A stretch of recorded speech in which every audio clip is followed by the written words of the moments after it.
Step into the extraordinary with our weekly compilation, your ultimate pit stop to the internet's finest gems. Join us as we embark on a journey through the most viral and captivating experiences. We've got your ticket for the ultimate thrill ride. Story 1. Am I the a-hole for secretly planning on moving out despite my sister-in-law expecting to have her wedding at my place? I, 39 female, worked really hard at building my relationship with Ryan, 43 male. I accommodated him into my schedule, did things to help him feel loved and appreciated, and did my best to be a doting girlfriend. I'm ashamed to admit it, but after all I've done, I feel that I can't stand him. I don't even hate him, I'm just repulsed. I discovered that he's extremely immature and not in a fun-loving way. Whenever I point this out, he says he's like Peter Pan. This used to cause emotional distress, but I've passed that. He's a very controlling person who still thinks being mommy's little boy is some kind of an achievement. He talks about his childhood very vividly and acts like he's still able to get away with anything. Ryan describes his intimate encounters with his exes in detail, despite making me feel horrible. I don't feel appreciated. He shushes me whenever I bring up my heritage because it's only keeping me tied to the past. He's criticized my love for my childhood home and got very triggered because I mentioned some dear high school friends who happen to be guys. I built a good career while he plays all the time. I'm fed up. In 3 years, I worked hard to complete my MBA, consolidate my small business, and now I have some major companies as clients. In the meantime, Ryan keeps relying on favors to get a job, and he keeps getting fired. I've asked him to control his instinct to get freebies. He's content with getting free stuff instead of actually buying something that he likes. Last summer, he dragged me to a kiosk at a farmer's market because the guy offered him a free sandwich. What's eating me up is that he can't give me a straight answer after I become suspicious that he lied about his degree. This is very serious, because it means that he lied about his prospects and he allowed me to include him in my life, and somehow he's tried to force me to be responsible for him. I was made to believe he had found a job only to find out that he was attending board game tournaments at a local indie game shop. My feelings for him have changed since last New Year's Eve when he stood me up to go see his family and I wasn't allowed to join. We had already made plans for a quiet and romantic evening, and I brought the food and the wine, and he waited until 2 p.m. to let me know that I would be spending it alone. He said mother-in-law needed him because New Year's Eve gave her flashbacks from father-in-law. As background, father-in-law left in the 90s and married his mistress in the 2000s. I felt horrible. He knew New Year's Eve is important to me and that I was looking forward to a romantic evening and that my family lives on the other side of the country. He knows being here is a sacrifice for me because I have kids that I bend over backwards to spend time with and that flying every Wednesday to see them is a huge part of being present. I took a client whose deadline was January 2. Their culture doesn't celebrate New Year's Eve, and I agreed because I needed the money. That was a game changer for me, but my heart was broken. After that, I've tried to work around not losing my love for him, but what I feel is that I'm experiencing pain of losing respect for this man. I can't stand it. I can't even look at him, and I feel very guilty because I'm finding my happiness behind his back. I feel like I'm doing something wrong. I constantly make up supposed work schedules just to get away from him. I can't take this anymore. His sister asked me to allow her to have her wedding at my place because she can't afford anything else. And now she's not speaking to me, but she still expects me to host her. I agreed on having the wedding where I live because I thought we could actually get to know each other and it would help create a good relationship, which is important to me. I don't know if she's not speaking to me because she feels she doesn't need me anymore or because there's something I don't know that's happening. I'm mentioning this because sister-in-law, female 41, and mother-in-law, female 69, have a history of playing victim, and sister-in-law finds a way to get aggravated constantly. I tried to talk to her, and she simply ignored my calls and my messages. I thought that because of this, she had decided to have her wedding elsewhere, but now I'm being informed that I need to remove my pets on my furniture so that she can use my living room for her ceremony. I texted and called to get clarification and was left on scent. And honestly, I got ticked. It feels like I'm begging to be a part of their family. I'm so angry, and I told him, and basically he kind of shrugged. I've decided to just move out without telling him. I talked to my landlord so that I can leave 2 months earlier. I'll just take my pets and everything I own while he's at work and just drive off. I'm feeling tired of feeling lonely within this relationship. Last month, I was inducted into a career guild and refused to take him as my +1 because I didn't want any pictures of him next to me. It would ruin the moment. I don't owe him anything. He left me basically alone when I had COVID and was very irritated whenever I asked if he could buy me some food.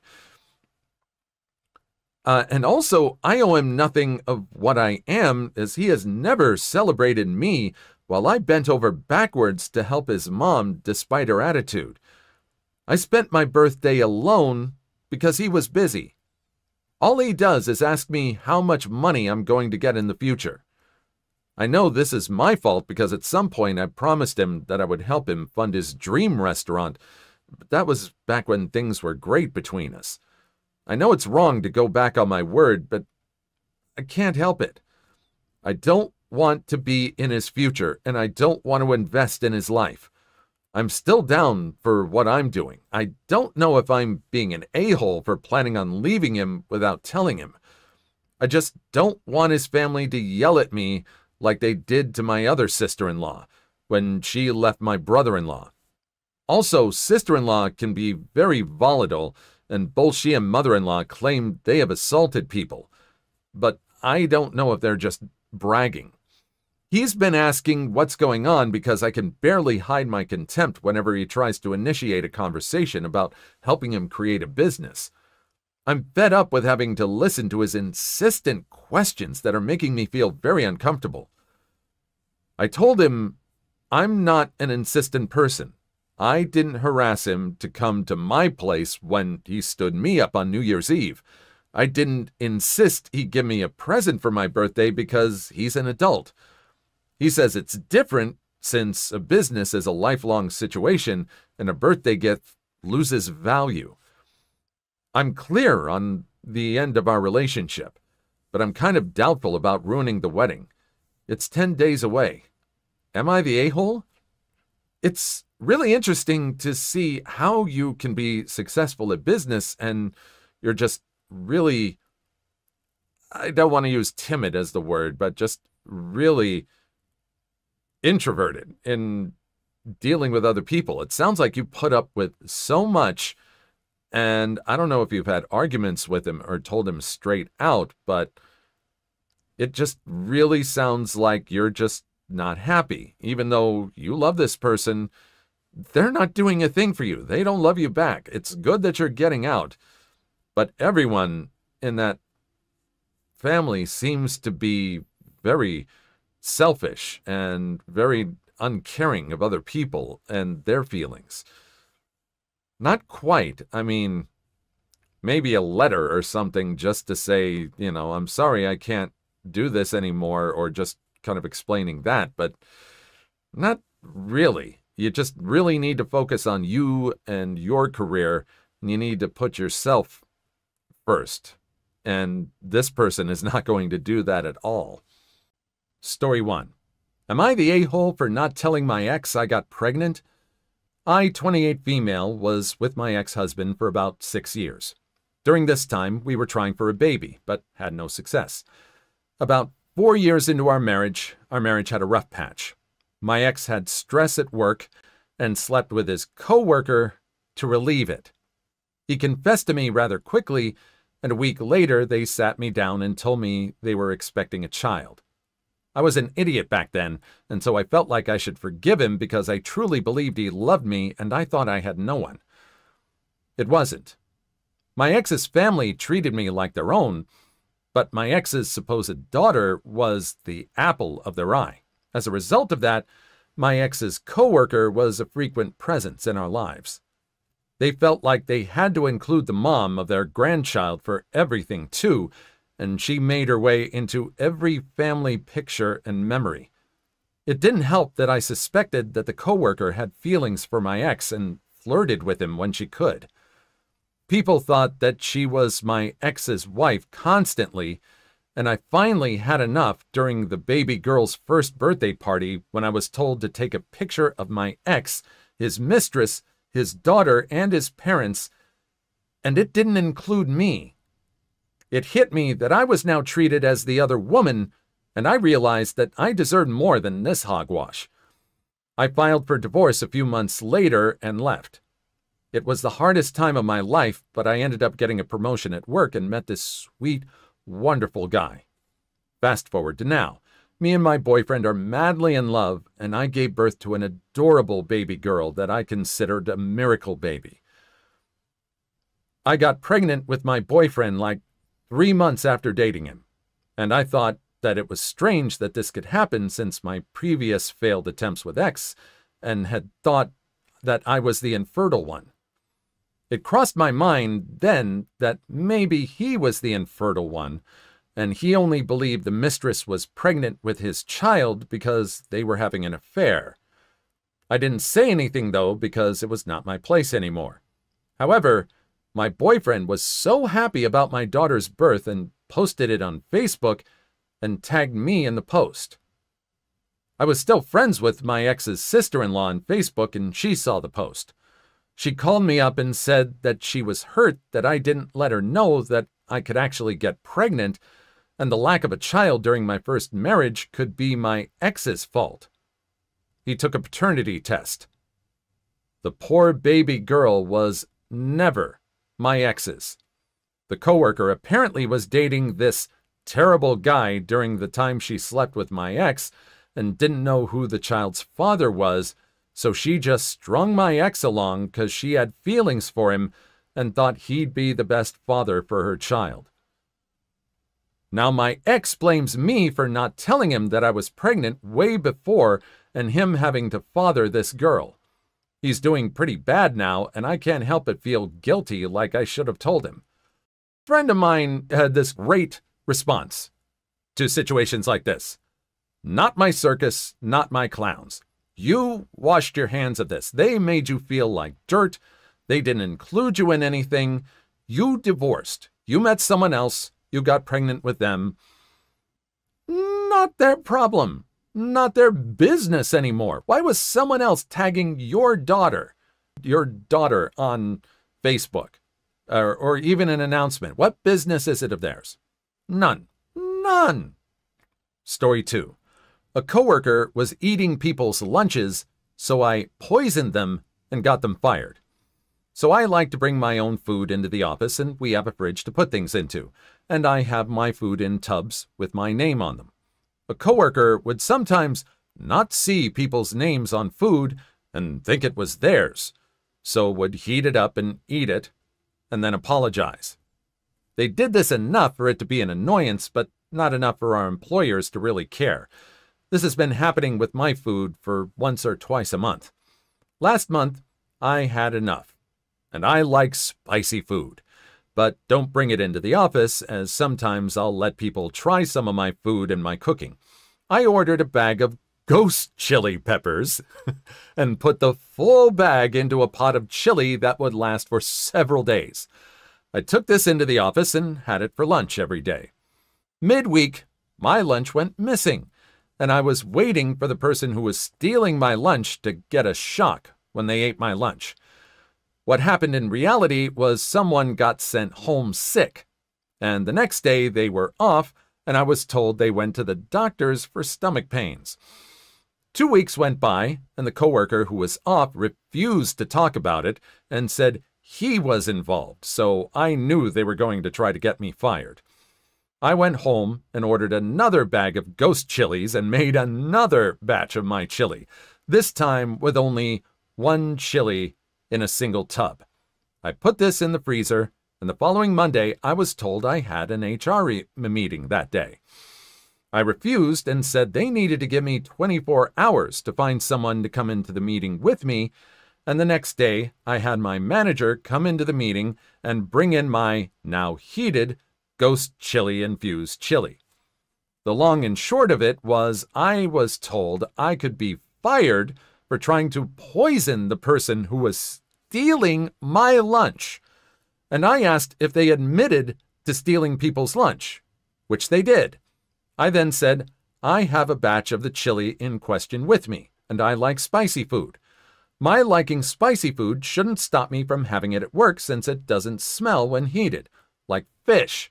And my manager agreed it was on the person who took my lunch without knowing how spicy it was, and I should not be held liable if they eat something of someone else's that doesn't agree with them. My manager and I then ate some of the chili and offered it to the other people in the meeting, some of whom tried it and agreed that while it was spicy, it was clearly what I liked, as I was fine with eating it. The meeting ended and nothing happened. I wasn't taken into another meeting, and my lunch wasn't taken anymore. But the person who had stolen our lunch got a slap on the wrist and was allowed to stay at work. Lunches started going missing again, so my manager went to HR to say that lunches were going missing, and he knew who was taking it and had proof this time. And when they asked me for the proof, he presented the meeting record with the line highlighted where they admitted they had stolen lunch and the line where HR had said this was not what the meeting was about. They were fired the next day for theft of property and told they would not be given a reference. Imagine getting punished for reacting to the crime of someone else, and that person getting a slap on the wrist and being able to stay at work. Great way to retaliate. Not your fault. They admitted it. They had proof, and the manager was able to use that printed proof to finally get this person away from stealing people's lunches, which is awful. You don't do that. You don't take someone else's stuff. Maybe they have dietary needs. You don't know, and you don't know what they're eating either. Story 1. Am I the a-hole for telling my sister that her husband would take her more seriously if she didn't dress like she did? My 26 female sister Anna, 24 female, married my friend Lance, 27 male. He was the cool guy in our friend group. Handsome, mysterious, smart, quiet. I don't know how he ended up with my sister. She's the total opposite. Loud, funny, outgoing. She's beautiful, though. Really beautiful. And when they got together, everyone said how good they looked. Anna seemed to be really in love with him all the time. She used to say how dreamy he was, how good he treated her, and how spoiled she felt. But Lance was always so stern and quiet. She would revolve around him at family gatherings, but he wouldn't engage that much with everyone but me and her. I was surprised when he asked her to marry him. My sister never took the wifey role too seriously. She had a non-traditional wedding, and Lance went along with it. She made a bunch of rules that he agreed to, and then they moved to his house. Anna banned house utensils from the wedding gift list. She doesn't work, didn't finish her studies, and they don't plan on having kids. My sister is pretty much only into her looks, and I didn't think Lance cared for that before. She's always on Snapchat and Instagram. I thought that after getting married, she would dress more appropriate since she used to use crop tops, blouses, dresses, and shirts that showed her cleavage. Short skirts or tight jeans, but she says that Lance likes her just fine. Last week was my dad's birthday, and we had a party. My sister and Lance came, and she was wearing a pretty short floral dress. Nonetheless, most of the men were looking at her, including my dad's friends. Lance was as stoic as always, and my sister came to my mom and I, and saying that she didn't know why he was so quiet since he's not like that. He is like that. What the hell? So I told her that if she didn't dress like that, he might take her more seriously. She got sad and sat quietly the rest of the night, and I didn't think that much of that. But a few days ago, Lance texted me and said that he would appreciate it if I didn't comment on her wife's way of dressing again. Did I miss something? I'm not in love with him. Does anybody else think it's just her that's projecting her anxieties onto the sister? They've been together for quite a while. He hasn't said anything about the way she dresses before. Why would he care now? He has been stoic. I think it's only now that she's just kind of realizing how he's acting when they're out in public. I don't think it's the dresses, and kind of the a-hole. Nothing's really changed. I think until anybody wants to speak up, or Lance wants to speak up, just let it go. Story 2. Not qualified for the promotion? Then I'll just do my job. A few years ago, I worked for a furniture store in the back store. My job consisted of unloading and loading trucks, assembling furniture, and placing it on the main floor of the store. After around 6 months there, my supervisor announced he resigned, meaning his post was up for grabs. I had all the technical requirements, so I applied, but they gave the job to another one of my colleagues who had more experience, which was totally reasonable. After maybe 1 year, my then supervisor just stopped coming into work for no reason. He just decided he had enough and just left.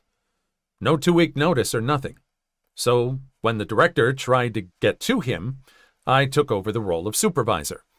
I was the one with the most experience, which means that combined with my regular work, I was now the one telling people what to do, when, doing the schedule, and all the paperwork for the shipment.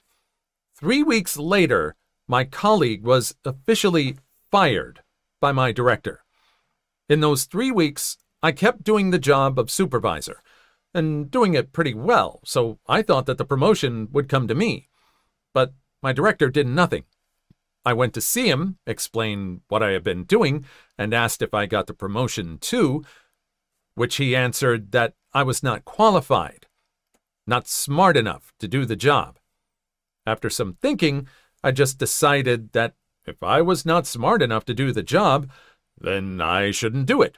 So I went back to doing my regular job, and I also started looking for something else. 4 to 5 days after I stopped filling in, my director came to see me in the back store asking why the frack the job isn't being done. After all, without me to organize it, nothing was getting out of the store to be delivered to the client.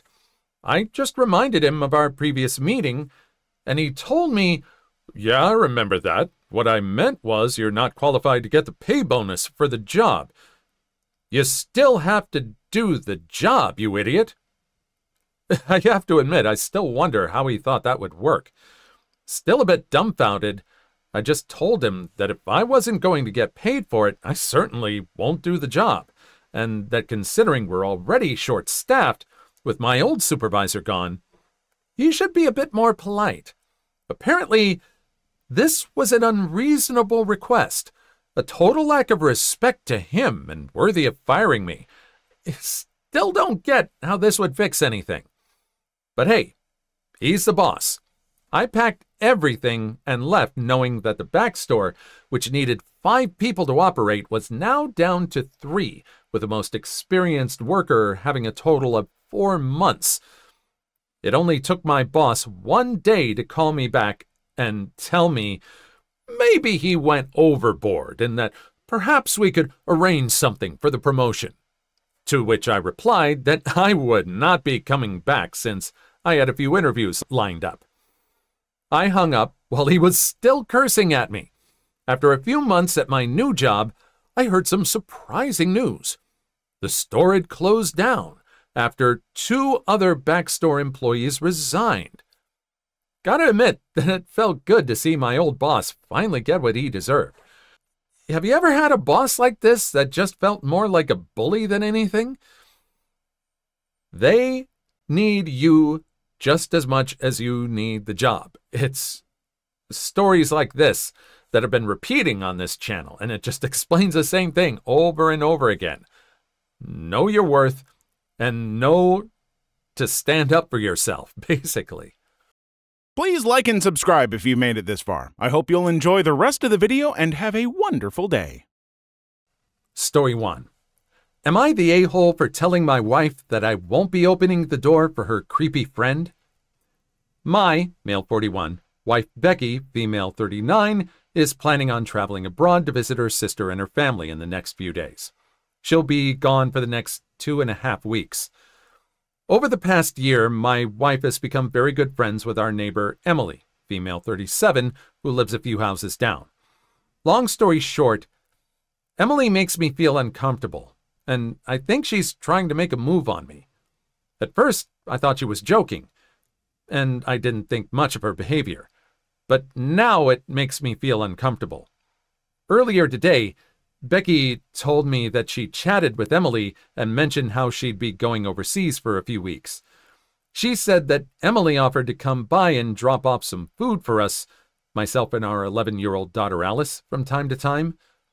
Becky was reluctant to agree, but after Emily insisted, she finally agreed. I was surprised that she'd agree to this without consulting me first, so I told her that it made me uncomfortable. Becky said that Emily means well, and it would be rude if we were to refuse now. I said okay, but that she shouldn't be surprised if Alice and I forget to open the door every time Alice comes knocking. Becky said that I was being a jerk to someone offering us kindness. Am I the a-hole? You weren't consulted on this. She makes you feel uncomfortable, and it sounds like you've had conversations about this. She's good friends with her, and yeah, I'm kind of surprised too that she didn't consult you about this, and Emily just really seems to be very insistent on trying to visit you while the wife is gone. It's kind of sus under the banner of offering kindness, so no, not the a-hole. Story 2. A good friend and neighbor recently passed away and left me 5% of his surprisingly large will. Now, his adult son is suing me. So basically, I lived next door to my neighbor for around 5 years. He was a widower in his early 60s, and we quickly bonded. We watched football together, drank together, and all that. I even went to his church every now and then, even though it's not my bag. The point, I guess, is that even though he had 30 years on me, we were friends. I think this point is important. He recently passed, which sucks. Then I learned he left me a little something. That little something turned out to be just over $40,000, which nearly knocked myself off since I had no idea he had that kind of money. That $40K, though a lot of money, was only around 5% of his net worth. So it's not like I'm getting the majority of his estate. But then his son, who I'd met a couple of times, sued me as of yesterday, claiming that I took advantage of his elderly father. I have 3 things going for me. My friend was mentally acute. He had his share of health problems, pack-a-day smoker, but none of them were mental. Our town's not big, and I know people who can attest to the fact that we went to the bar and church and watched football together, proving that we actually had a relationship. Hell, I even mowed his lawn, which our neighbors can attest to. These people can be witnesses, I think, though I don't know how civil suits work. His adult daughter is a very nice lady, and has no problems with her dad leaving me some of his estate. She came around from time to time and knew her dad and I hung out and stuff. The first time I met her, her dad and I were watching college football in our robes while sitting on my porch and drinking beer. We live in the South, so that's acceptable behavior for grown men. Basically, my point is, he and I were friends, and does the son have a pot to pee in regarding this lawsuit? Also, what kind of lawyer should I hire? The lawyer who did this will seem like a straight shooter, but I don't know if hiring him is a conflict of interest or if he is even the right kind of lawyer to represent me. Can't give legal advice, but yeah, I mean, it sounds like you've still got a lot going for you, and I would start, amassing evidence right away, maybe talking to the adult daughter, see if the adult daughter wants to talk with the son or something like that. How greedy. I mean, I think we're assuming that the adult son got the whole rest of it, which I don't think is true. And if this guy's so concerned about this person spending time with this nice old man, where was he? Where was he? I'm sure he had a job or something like that, but this person telling the story was able to spend more time with him, should be happy. 5%, $40,000? Yes, please, I'll take that. Story 1. Am I the a-hole for yelling at my girlfriend to stop fracking eating? My, male 26, sister, female 23, run a bakery business, and she's been struggling lately to keep up with the orders because she's been short-staffed. She does a lot of orders for wedding cakes that require custard or marmalade fillings, and I offered to help her out by making these fillings at home and bringing them to her so she has less work to do. Unfortunately, the past 4 times I made these fillings, my girlfriend, female 24, has literally dipped her fingers into the filling jars and contaminated them because, in her words, she just wanted to try some. I've tried explaining to her that she can't dip her fingers in and contaminate the entire batch because then I have to remake it. I said she should use a spoon and take some out if she wants to try so bad, but she just pouts and says that she likes using her fingers because it takes her back to her childhood. Today, I was trying to finish some chocolate custard to send it over to my sister really fast because she was running late on a wedding cake order for an important client. I told my girlfriend beforehand to not eat the custard. And if she really wanted to, please use a spoon. I get out of the shower, and what do I see? She has her fingers in it again. I totally lost it because this is the 5th time she has blatantly disregarded what I said. And I yelled at her and told her to stop fracking eating the food I'm making because it's not for her and she's contaminating it. She started crying and got mad at me for fat-shaming her even though I made no comment on her weight and she has no history of weight issues or eating disorders. I know I was harsh, but she kept pushing my limits. Am I the a-hole? I can understand the anger, really. You've told her several times, and this is part of a business. You're trying to help your sister out, and this is part of something that she's doing to keep herself afloat. This girl is messing with this woman's money, and she's just really blatantly just doing what she wants to do. Maybe not yell, but show her that you are very frustrated at this, and I'm having a hard time finding any fault in being angry with her. Maybe not yell, keep your composure, but not quite the a-hole. Story 2. Ended my mother-in-law's career after she ruined our lives. Context. I posted a bit about my fiancé's adoptive mother, Susan, in the last couple of weeks. But for anyone unfamiliar with Susan, she was my lecturer when I was at university. Susan hated that I was dating her adopted son, biological nephew, since she found out about us. When we first told her we were dating, she tried to unalive me via allergy. Another story for another day. And after she found out I was pregnant, she stalked us, impersonated me, and broke into our flat, and that's just the tip of the iceberg. She made our lives hell, to the extent where we no longer feel safe in our own home, and my fiancé and I had to move across the country to escape her. We've been living in our new place for a little under a week. The baby is due in a couple of months and everything is mostly ready. We've deactivated our social media, created new emails, and changed our numbers. Only a few friends and relatives from the town she lives in, which we left, have our new numbers. We've had to leave our entire lives, and everyone we knew and loved behind, while I was 7 months pregnant because we couldn't trust her around our baby. Revenge. On Monday, an email was sent from the dean to Susan's graduating students saying Susan was being considered for a promotion from lecturer to head of department, and they wanted to hear from her students first. The aim of this was to receive glowing recommendations to give to the board. This was not the result. As I changed my email, I hadn't seen this. One of my friends, who had my new number and was on the course with me, did see the email, and on Tuesday, he gave my new number to the dean, saying that he would only give her the number in person, on paper, and only if she agreed to ring when she was alone and throw out the paper and erase it from the logs after. If she was calling from a university phone, then the number would go on the call logs that were accessible by all members of staff. But he assured her that this was something she'd want to hear before promoting Susan. So I got this call from the dean on Tuesday. She told me what was going on. My friend hadn't had time to get in touch before she rang. And she asked me why my friend thought I should speak to her. I told her everything.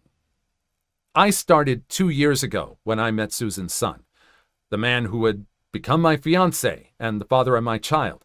I told her about Susan poisoning me via allergy after finding out about me and her son, and the EpiPen incident. I told her about the outside-of-class harassment I received post-pregnancy announcement, impersonating me, crashing GP appointments, breaking in, etc. I told her about the in-class harassment, telling me to break up with my fiancé, stopping lectures until I left, throwing out my food and drink, trying to reschedule exams, and more. I told her about the last time I saw Susan in person, when she tried to hit me while I was 7 months pregnant with her grandchild. I told her about having to move away. I was careful not to give a location or distance, and filing a restraining order to escape Susan. I thought the uni were made aware of the restraining order, but apparently not.